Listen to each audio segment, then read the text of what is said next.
son of a... Get off me! Oh, shit!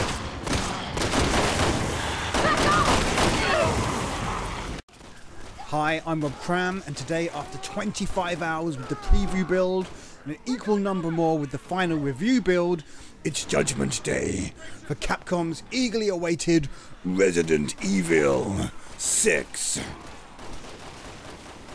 We covered a lot of ground in the preview build, but with the full game at our fingertips, found an almost unmatchable experience of our recent times.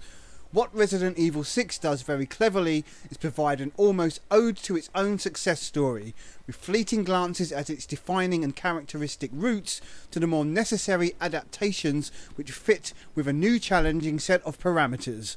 The game comes into its own with much aplomb. Yes, it's a far cry from those early survival horror roots it nods at, but the game remains the same underneath, bar the shift in focus from running away to having a chance when standing ground. We won't return to the control debates of old, but the fact that all characters are extremely mobile now when shooting makes for a welcome and refined action system. There's still an uncanny awkwardness to movement, and perhaps the camera remains too close to the character at times, but in terms of accessibility, the game is open all hours and ready for business. At first, there might seem to be a lot to take in, and for the most part, some moves can be ignored, but the options are there for players to really show off some personalised motions when battling that no doubt look cool and are as satisfying to pull off. On another note, the context-sensitive takedowns are also a joy to behold, especially when you're able to flush severed hands down toilets and watch them comically spiral down the hole. It's moments like these that remind us there's a fair bit of humour sprinkled amongst the B-movie style plot. Quicktime events feature in the game and in many ways impede on various moments.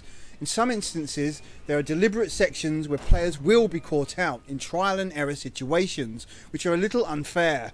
It's as if Capcom deliberately wanted players to experience death.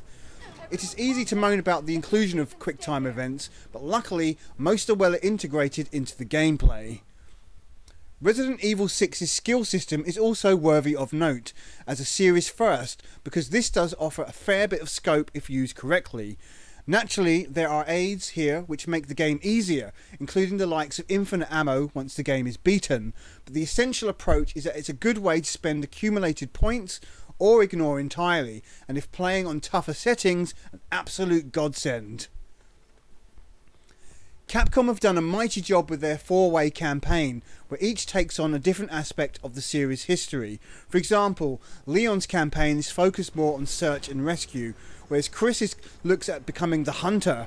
Jake's campaign sits within the theme of pursuit and escape, and the unlockable Ada Wong campaign is the only solitary fare which has a slight puzzle focus. The stories are still very basic and act as a reason to push forwards, but then again their simplicity lends itself to the idea of a game centred around familiar themes. Resident Evil 6 oozes atmosphere from start to finish, with some impressive and varied locations such as the colourful cities of China at night time, to more sullen and dankly lit streets of Ivy City. Despite the game being fairly linear by design and some locations being shared across campaigns, there's a real sense that the characters are perpetually moving forwards rather than being stuck in a singular locale for no real reason. The pacing is fast and in this case works in the game's favour. It's only when you do stop and take in the details there are noticeable cracks in the armour, with low resolution textures smiling and waving at you.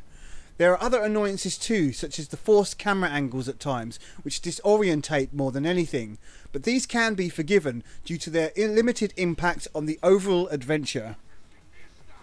Capcom are obviously out to prove something when it comes to content available on the disc to all from day one. They haven't scrimped and perhaps are addressing those who have levelled complaints at their practices in the past. The bottom line is, Resident Evil 6 is one of the most content-packed releases for a long time. Players get a co-op or single-player campaign with crossover points for 4 players, a versus mode to jump into, an extra mercenaries mode, and a heap of collectibles and unlockables as well as some neat stat tracking. Value for money is not an issue here, regardless of what plans Capcom have for DLC extras in the future. Resident Evil 6 comes in as one of the best games of this year. It is up there with the greats, simply because it offers so much without really breaking too much of a sweat. With its revised, tried and trusted formula, sure, there are some design issues, but these are easily overlooked, simply because everything else is so great. Whilst the game might not be the survival horror experience some old school gamers desire, crank up the difficulty to max, turn off the AI assists and skills, and have a riot. Resident Evil 6 comes highly recommended as an action survival game.